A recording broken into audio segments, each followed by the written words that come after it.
Before we start, please don't forget to like this video, subscribe, and ring the notification bell so you will be updated on what's happening here in Israel.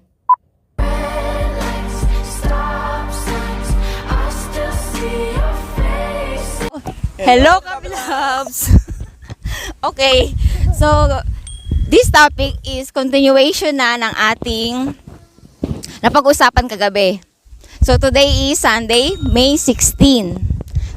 So today's topic, pag-uusapan natin kung paano ba nag-work ang Iron Dome ng Israel. So, syempre, nandito uli ang ating mga guests, si Brother Ronald or JUANder Israel and si Pastor Jolly or My God is Awesome channel. So, okay. Umpisa na natin. Kung ano ba yung Iron Dome at bakit ito yung best weapon ng Israel? Bigyan namin kayo ng mga ideas ano yung Iron Dome. So ito yung mga information namin is based lang din sa aming mga nabasa at sa aming mga nalaman while we are here dito po sa bansang Israel. No? So syempre as of now yung pinaka talaga is Iron Dome is one of the defense weapon. Yes, military weapon na ginagamit po ng bansang Israel to protect this country. Ayan, yan po yung tinatawag na Iron Dome. Bago nila ipaliwanag kung paano nag-work yung Iron Dome, 'di ba? Alam naman natin lahat na yung kaguluhan ngayon between Gaza and Israel, and makikita nyo sa mga social media na parang mga fireworks, mga bulalakaw na lang. Pero imagine natin kung walang Iron Dome, malamang sa malamang marami nang namamatay dito, marami na sigurong patay. Or imagine natin kung sa Pilipinas hindi man sana mangyari, kung sa Pilipinas mangyayari yon na pauulanin tayo ng mga rockets at missiles, imagine niyo na lang kung gaano kalala yung magiging sitwasyon. So napakaswerte namin kasi nandito tayo sa Israel. The Iron Dome is one of the best weapon military defense ng bansang Israel. And yan po yung isa sa mga kilala dito na weapon. At syempre, some of the details ay secret. So hindi naman binigay lahat ng Israel yung mga detalye about this weapon. So, but at least nakakasave sila ng maraming tao or civilians dito sa bansang Israel. Yes, ipa-flash na lang po namin sa screen kung paano or kung ano itsura ng Iron Dome. So meron po kaming mga ni-research and meron kami mga sinulat. Actually meron kami mga sinulat dito regarding sa Iron Dome. Hindi po kami si Erne Baron na all-knowing. So we research para magkaroon kayo ng idea mga kapatid. What is the Iron Dome? So sabi dito, ang Iron Dome is a mobile all-weather air defense system. Ayan, ano ibig sabihin nun? So yung Iron Dome pwede siya sa kahit anong weather, umulan man, umaraw, o mag-snowman. Yan, snowman. Ayan. Yan, bali yung yung kanilang defense system ay very flexible sa kahit anumang weather. Yung weather kasi sa Israel, iba-iba naman yung weather dito eh. So at least ito yung system na to, umulan o umaraw, it is workable. So number 3, nakalagay dito, it was designed and developed jointly by the United States and Israel as a response to the threats Israel faces from short and medium range rockets and mortar shells fired from Gaza. It has also been deployed to intercept rockets fired by Hezbollah from Lebanon. So ang pinaka-meaning nito mga kapatid, actually ang binasa ni Sis Ems, ang ibig sabihin ng Iron Dome was inspired or nilikha talaga dito ng Israel for the purpose of defending Israel. Kasi nga every year, every day they are facing threats against Hamas, against Hezbollah. So nag-come up talaga sila to find a way para ma-defend, ma-destroy lahat ng mga missiles na ititira. Kasi anytime, kagaya dito sa Haifa, malapit lang po yung Lebanon and Syria. So mga long range, ilang minuto lang mga kapatid, kung may mga missile na sobrang bibilis, it could reach Haifa immediately. So that's why Israel come up to one of the best weapon para anytime na may i-fire yung mga karatig bansa nila, is ready lagi yung Israel to defend themselves. So yan po yan, kaya talagang pinaghandaan nila ito, kaya binigay nila yung best nila to make this weapon dito po sa Israel, which is the Iron Dome. Number 4, sabi, the system has the capability to identify and destroy such projectiles before they land in Israeli territory. Capable yung Iron Dome to intercept any missile or rockets na ifa-fire ng Hamas. Kasi iba-iba yung missiles dito na ginagamit nila. May mga long range, short range. So mid-range. Ang kagandahan sa Iron Dome is once na pumasok sa radar nila, automatic na identify nila ito kung anong klaseng missile. So para alam din nila kung paano ito ititirahin. Yan, nalalaman nila yung speed, nalalaman nila yung place, destination ng missile na to. So para alam nila kung sino yung unahin nila. They know ano yung mga missile na pupunta sa mga populated area. So talagang natitrace nila dito sa mga missile. Imagine ngayon, nakaraan, nasa 2,500 yung missile and rockets na pinaulan ng Hamas. Pero ngayon talagang masyadong marami, kaya may mga missile na hindi na kasi 90% talaga, 90% lang yung kayang accuracy ng Iron Dome. Pero yung ano naman, tawag doon, yung 90% na yon, pag nakikita naman nila na nasa field o nasa open area yung yung bagsak ng missile, hindi na nila ini-intercept o pinapasabog. Parang pinoprotektahan lang nila yung nasa loob ng ng maraming, kung saan maraming may civilian. So okay, counting facts lang. Yung bilang OFW dito for 6 years na, ito yung first time na sa naalala ko, ito yung pinakaunahan na last time na may nangyaring ganitong kaguluhan, 2014 pa. So ilang years na yung nakakalipas? So 7 years ago. So kung napapansin nyo, napakarami ng pinapaulan ng mga rockets or ng mga missiles ng kalaban. Siguro na paghanda nila yung 7 taon. Naka-experience ng 2014, mas matindi ito. Itong pangyayaring ito kaysa sa dati. Yung yung parang saglit lang yung yung sa 2014 eh.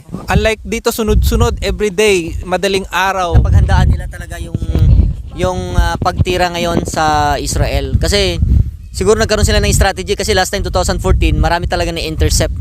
Kasi hindi talaga sila nagfa-fire ng biglaan, ng maramihan. Ngayon talagang they tried to fire yung multiple rockets, missiles na talagang sunod-sunod.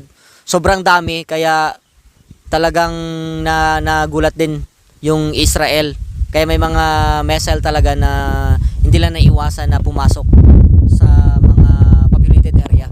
So dahil talagang isang bagsak yung tingnan mo, ilang days lang, nasa 2,500 plus na yung rockets na binato nila dito sa Israel. Saka nakakalungkot lang dahil sa mga balita, Israel pa rin yung terrorist, di ba? Saka yung naninira. Pero pag andito kayo sa Israel, you will experience na hindi po ganun yung story. No? So talagang Israel is here just to defend yung mga civilian dito, kasi every cities, mga kapatid, sobrang daming tao and bata na kailangang protektahan. So that's why they have the right to defend this country, yung Israel. So okay, itong number 6 natin, paano ba nag-work ang Iron Dome? So nahati siya sa 3 components. The system is comprised of 3 components. The design and tracking radar built by the ELTA Defense Company. So ibig sabihin, natatrack na niya kung may parating na missiles. So number 2, the battle management and weapon control system designed by the Empress Systems Software Company. And the missile firing unit manufactured by Rafael Advanced Defense System Limited. So gawa po siya ng company na Rafael Advanced Defense Systems. Ang isang Iron Dome rockets ay nagkakahalaga ng $20,000. Wow! isang ano lang yun Isang rocket lang. Isang racket lang. Pero yung pinapaulan lang ng mga Hamas o yung mga jihadis ay mga around mga umaabot lang $200 against sa $20,000. Tingnan niyo kung gaano talaga ginastusan ng Israel ang kanilang military defense. Talaga yung mapapansin nyo mga kapatid, no wonder yung mga missiles na pumupunta dito ng Hamas, basta ano lang sa kanila, hindi nila alam yung places, destination na pupuntahan. Ang gagawin lang nila is just they will fire. So wherever it went, gaano man ka layo or kaikli, no, basta nagpa-fire sila. Kaya kung mapapansin nyo, hindi lang po yung Israel yung nasisira every time na nagpa-fire ng missile yung Hamas.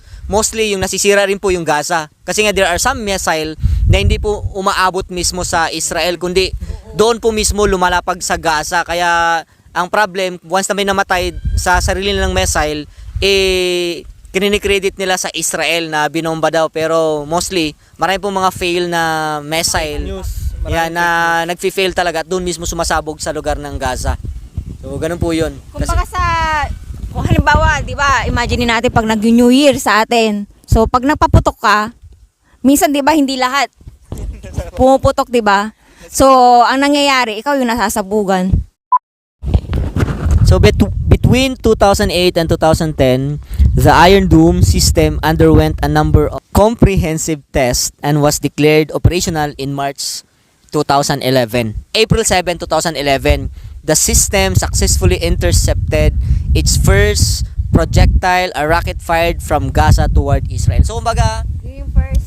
first talaga na ginamit yung Iron Dome during nung nag-fire yung Gaza 2011. So, nakita nila yung 90% effectiveness na talagang pwede itong panglaban or pang-defend sa bansang Israel. Pwede i-save sa sa nakakaraming mga civilians. Yan, diba? Kung ngayon ay 2021, so 10 years na.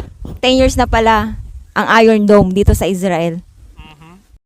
So since 2011, no, 'di ba, yung Iron Dome has intercepted more than 2,500 enemy rockets.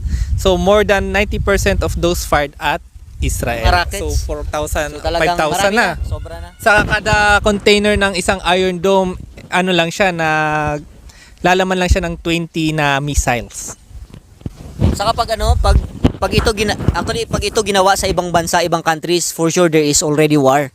No, may gera na talaga. Pero yung Israel dito, kung titingnan nyo, hanggat maaari, they still defend. No? Dinidepend pa rin sila. They don't declare war against Gaza, kundi talagang, kung titingnan nyo, nagpapasabog man sila doon sa Gaza, pero tinitira talaga nila yung mga missile launcher, yung mga bases, military bases na tumitira rin sa bansang Israel, no? So talagang they also protect civilians doon as long as possible.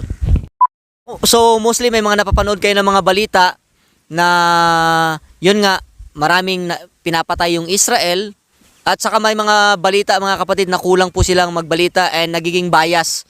Kasi nga may mga media news naman talaga na against Israel.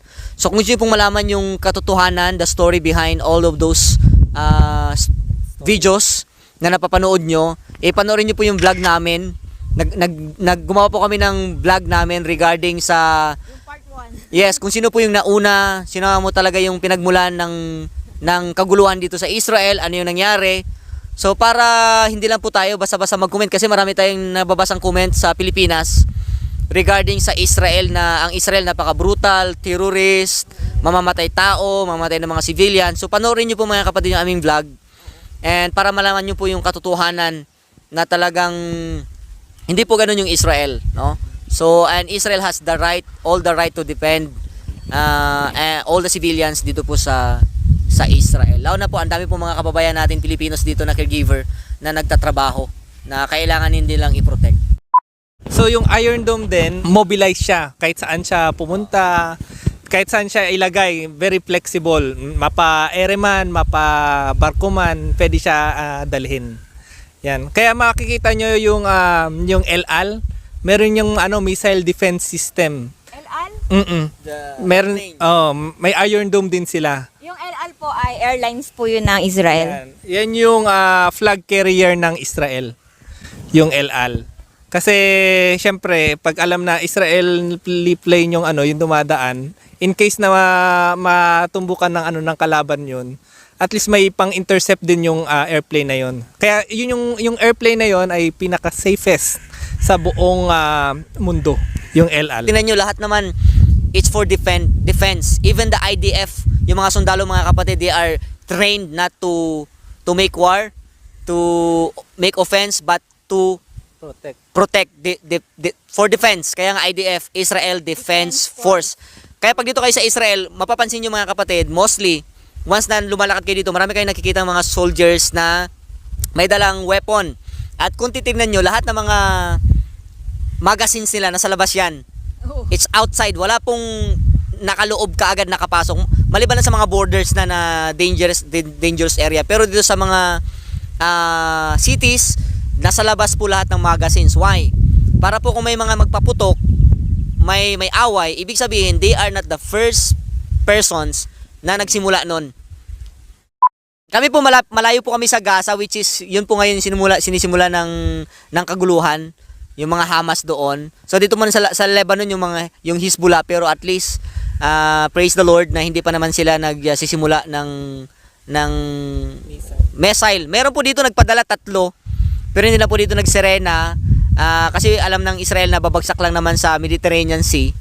So nalaman din namin na hindi naman pala Lebanon yung nagfire ng missile, kundi mga groups of Hamas groups din doon na nakatira sa Lebanon, kaya hinuli rin nila. So yun yung isa sa mga blessing na ayaw nilang madamay. Yes, ayaw nilang madamay. So praying na hindi rin po magsimula yung Syria. Sana po ay talagang hindi na po mag-escalate talaga. So, gusto kong idagdag yung sitwasyon namin dito. And idadagdag ko na lang siguro sa clip. Ang sitwasyon namin dito ngayon or ng mga kababayan namin puntirya ng mga terrorists sa Tel Aviv, kadalasan nagkakaroon na sila ng trauma kasi mayat maya merong alarma. Once na may na-detect po kasi ang Iron Dome na may paparating na rockets, mag-aalarma na po yan. Sobrang ingay na alarma na kulang na lang atakihin ka sa puso. Lalo na yung mga bata, marami kaming kilala doon na mga bata na sa Tel Aviv na once na makakarinig, grabe yung iyak, natutrauma sila kasi iba talaga, sobrang lakas ng sirena once na may upcoming na mga missile doon sa Tel Aviv. So kaya kailangan nating ipag-pray yung mga kababayan natin, even pray for Israel na i-protect ng Panginoon. Kasi talagang maraming karatig bansa nila na gusto talagang sirain ito. So, lalo na, yun nga, ipag-pray natin na maiwasan at walang mamatay. So, mailayo sa danger lahat ng mga nakatira. Lalo na po sa south part ng Israel, yung Tel Aviv, yung Jerusalem, yung Asdod, Beersheba, Askelon. So, talagang sila po yung kawawa doon. Kasi walang pakialam yung Hamas. Basta tira lang sila ng tira kung sino man yung mapatay nila. So, idadagdag ko rin po pala, dito po pala, meron po kaming bomb shelter na kapag narinig namin yung sirena or lahat ng building dito or bahay, meron talagang bomb shelter. Pag sinabing bomb shelter, matibay po yun na kahit na pasabugin nyo ng bomba, hindi siya talaga madidestroy. So, ang sabi sa amin, binibriefing naman po kami dito, kaya yun din ang maganda sa Israel. Hindi kami pinapabayaan. Kaya yung mga pamilya namin, huwag kayong mag-alala sa amin. Huwag po kayong mag-alala kasi nasa mabuting kamay po kami. So, pagka narinig namin yung sirena, within 30 seconds, makatakbo na kami sa mga bomb shelter. Or, mas kilala siya sa tawag ng mamad dito sa Israel. Pag sinabing mamad, kailangan malayo ka sa bintana na anytime na pag may pumasok na rockets, missiles, ay hindi ka matatamaan ng salamin. Dapat nasa koridor ka or sa bomb shelter. Kasi minsan, yung bomb shelter kasi, yung iba, malayo. Tatakbo ka pa or nasa baba pa ng iyong building. So kung wala na talagang time, doon ka na lang sa pinakagitna ng bahay nyo na walang sasabog. Sa kusina, wag din kayong pupunta sa kusina kasi baka sumabog yung kalan nyo. And pinakamahirap sa lahat, halimbawa yung alaga mo ay bedridden na, and kadalasan po kasi, umaatake yung mga kalaban tuwing madilim or oras ng tulog namin. So yun, and Shabbat, yan.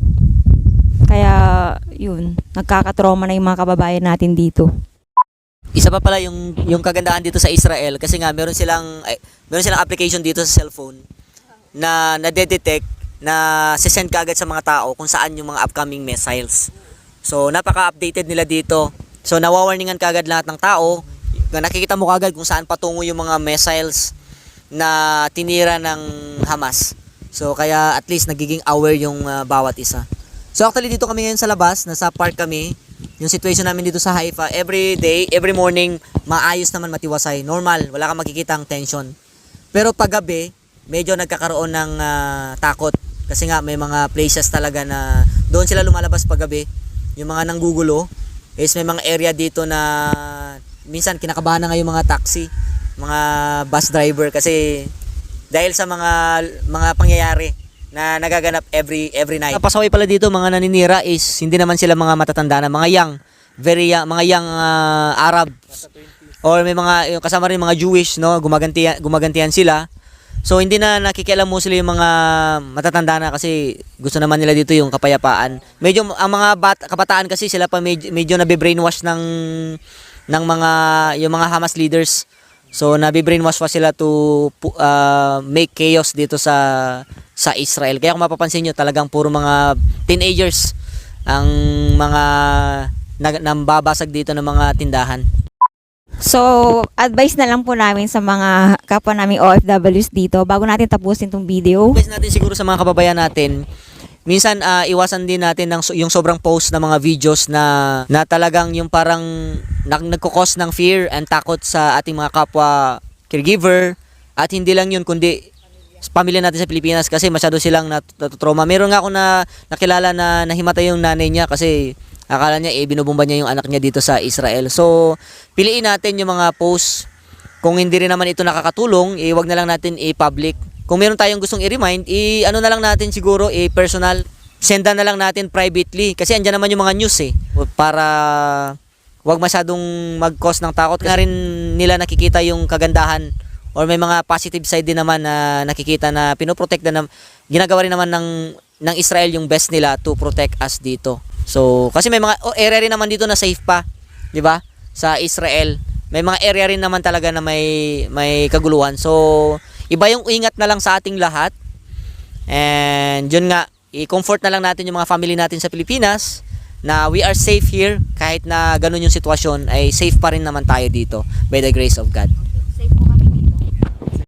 So, okay, salamat po. Sana itong topic na ginawa namin ay nagkaroon kayo ng idea kung paano po napoprotektahan ng Israel ang mga tao dito. Especially tayo mga foreign workers dito.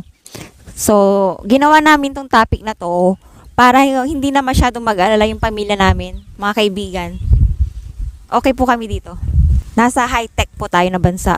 Although, oo, kahit gaano man ka-high-tech yan, or sabihin man nating, hindi talaga perfect. And kahit saan lugar ka pumunta, meron talagang danger. Siyempre, yung pinaka-the best na pwede natin gawin ay to pray. Yes. Last na lang mga kapatid, siyempre lahat na po ng sinabi namin dito is according lang po sa aming nakikita, sa aming opinion. So, bilang nag-work dito sa Israel. No? So lahat po kami dito may kanya-kanyang opinion, may kanya-kanya po kaming kwento. Marahil yung kwento ng iba ay iba po sa kwento namin. So pero since na andito naman kami, we want to share to you yung ina-experience namin dito sa bansang Israel as of now.